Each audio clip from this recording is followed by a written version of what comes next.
चढ़ावा विवाद के बीच राम मंदिर ट्रस्ट की अहम बैठक कल होगी। इस बैठक में महासचिव चंपत राय और ट्रस्टी अनिल मिश्रा के इस्तीफों पर फैसला लिया जाएगा और इसके बाद ही मंदिर प्रबंधन के लिए सीईओ की नियुक्ति पर भी चर्चा की संभावना है।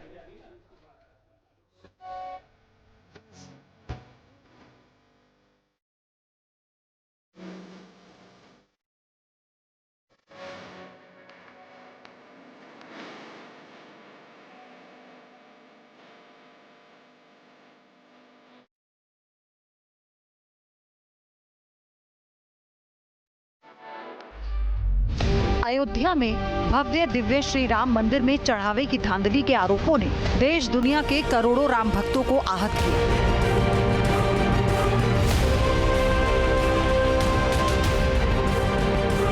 सनातन आस्था के शिखर पर स्थित इस मंदिर में चढ़ावे की चोरी होगी, इसकी कल्पना किसी ने भी नहीं की थी।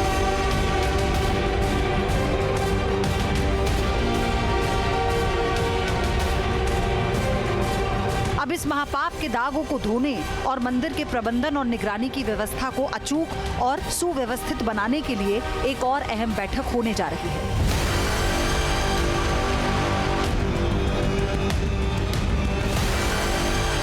श्री राम नगरी की पावन धरती पर होने वाली ये बैठक श्री राम जन्मभूमि तीर्थ क्षेत्र ट्रस्ट के अस्तित्व में आने के बाद से अब तक की सबसे संवेदनशील और परीक्षा की घड़ी मानी जा रही है।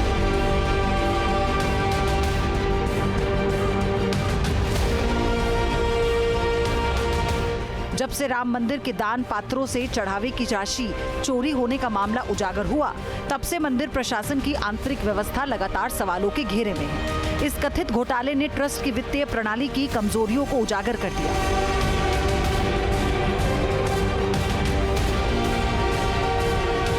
यही वजह है कि जब मणि रामदास छावनी के बंद कमरे में ट्रस्टियों की बैठक शुरू होगी तो इस पर पूरे देश की निगाह होगी। मंदिर में आने वाले करोड़ों भक्तों की आस्था सीधे तौर पर इस बात से जुड़ी है कि उनकी तरफ से अर्पित किया गया एक एक पैसा भगवान की सेवा और मंदिर के विकास में लगे। ऐसे में चोरी के आरोपों ने ट्रस्ट की साख को जो ठेस पहुंचाई, उसे बहाल करना इस बैठक का सबसे प्राथमिक और महत्वपूर्ण उद्देश्य है। पहली बार ऐसा होगा जब ट्रस्ट के महासचिव और सर्वे सर्वा चंपत राय इस बैठक की अगुवाई नहीं करेंगे, बल्कि कोषाध्यक्ष गोविंद देव गिरी ये जिम्मेदारी निभाएंगे।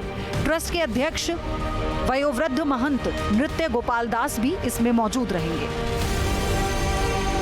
चढ़ावे में गबन और भूमि घोटाले के आरोप सामने आने के बाद चंपत राय ने पद से इस्तीफा दे दिया है। उनके साथ ही प्रभावशाली ट्रस्टी डॉक्टर अनिल मिश्रा भी इस्तीफा दे चुके हैं।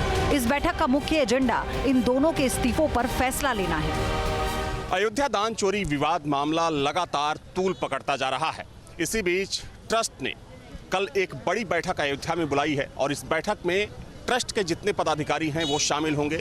जो तमाम ट्रस्टी हैं पूरे देश के, जो ट्रस्ट के मेंबर हैं, कल की बैठक में मौजूद रहेंगे। माना जा रहा है कि कल की बैठक में जो ये पूरा प्रकरण है, इस प्रकरण को लेकर चर्चा होगी। हालांकि कल की बैठक इसलिए भी महत्वपूर्ण है क्योंकि माना जा रहा है कि जो कल की बैठक की अगुवाई होगी वो गोविंद देवगिरी जो कि कोषाध्यक्ष हैं वो करने वाले हैं। और ये पहली बार होगा कि ट्रस्ट के गठन के बाद चंपत राय ट्रस्ट की बैठक की अगुवाई नहीं करेंगे, क्योंकि अगर हम इससे पहले की बात करें तो जो भी ट्रस्ट के बड़े फैसले होते थे, जो ट्रस्ट की बड़ी बैठकें होती थी, उन सबकी जिम्मेदारी चंपत राय के कंधों पर होती थी। लेकिन दान चोरी विवाद प्रकरण के बाद चंपत राय और अनिल मिश्रा ने इस्तीफा दे दिया है। वैसे में इस बात की संभावना है कि हो सकता है कि ये दोनों लोग कल की बैठक में ना रहें। हालांकि ऑफिशियली इसके बारे में कोई जानकारी नहीं दी गई है। कल की बैठक को लेकर बात करें तो कल की बैठक में अनिल मिश्रा और चंपत राय के इस्तीफे को लेकर भी चर्चा होगी कि इनका इस्तीफा एक्सेप्ट किया जाए या ना किया जाए। बैठक में इन दोनों के इस्तीफों को स्वीकार किया जाएगा या नहीं, या संगठन में उनकी भूमिकाओं को नए सिरे से परिभाषित किया जाएगा, ये एक यक्ष प्रश्न है। सूत्रों का कहना है कि ट्रस्ट के कुछ सदस्य कड़े फैसले लेने के पक्ष में हैं, ताकि जनता के बीच एक कड़ा और स्पष्ट संदेश जाए कि पारदर्शिता के मामले में किसी भी स्तर पर समझौता नहीं किया जाएगा। बैठक का दूसरा सबसे महत्वपूर्ण हिस्सा है दान पात्रों से हुई चढ़ावे की चोरी मामले में गठित की गई विशेष जांच दल यानी एसआईटी की रिपोर्ट पर विचार करना। 3 सदस्यीय इस उच्च स्तरीय जांच समिति ने मंदिर की वित्तीय गणना प्रणाली, सीसीटीवी फुटेज और लेखा जोखा दस्तावेजों की गहन पड़ताल की। एसआईटी की अंतरिम रिपोर्ट के मुख्य अंश सोमवार को सभी ट्रस्टियों के सामने पढ़े जाएंगे और उन्हें इन खामियों से अवगत कराया जाएगा जिनका फायदा उठाकर चोरी की इस बड़ी वारदात को अंजाम दिया गया। रिपोर्ट में इस बात का भी खुलासा होने की उम्मीद है कि क्या ये चोरी केवल कुछ निचले स्तर के कर्मचारियों तक ही सीमित थी या फिर इसके तार प्रशासनिक तंत्र में बैठे कुछ बड़े चेहरों से भी जुड़े हैं।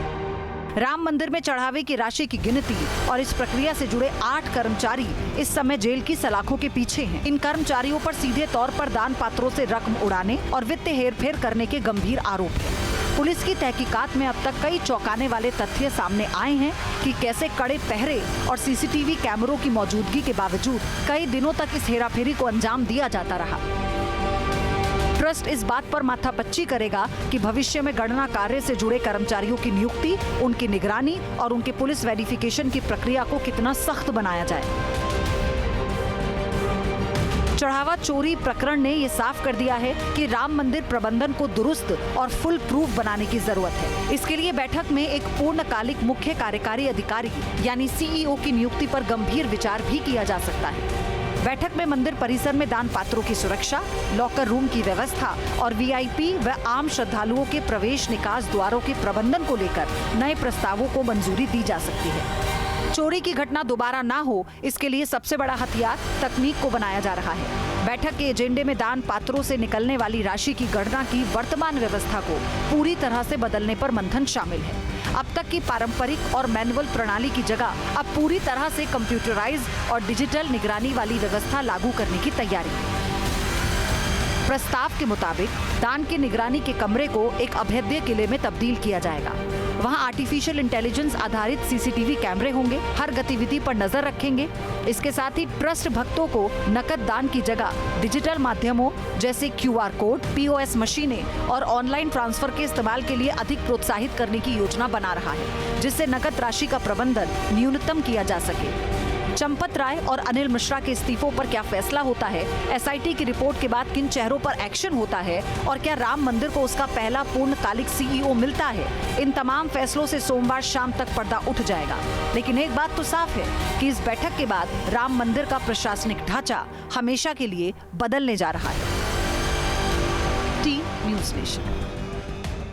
आपके मोबाइल पर तुरंत आएगी ब्रेकिंग न्यूज। स्क्रीन पर सबसे पहले दिखेगी बड़ी खबर, देश दुनिया की हर खबर एक जगह। अब आपके मोबाइल पर तुरंत फटाफट इंस्टॉल कीजिए न्यूज़ नेशन ऐप और रखिए खुद को अपडेट।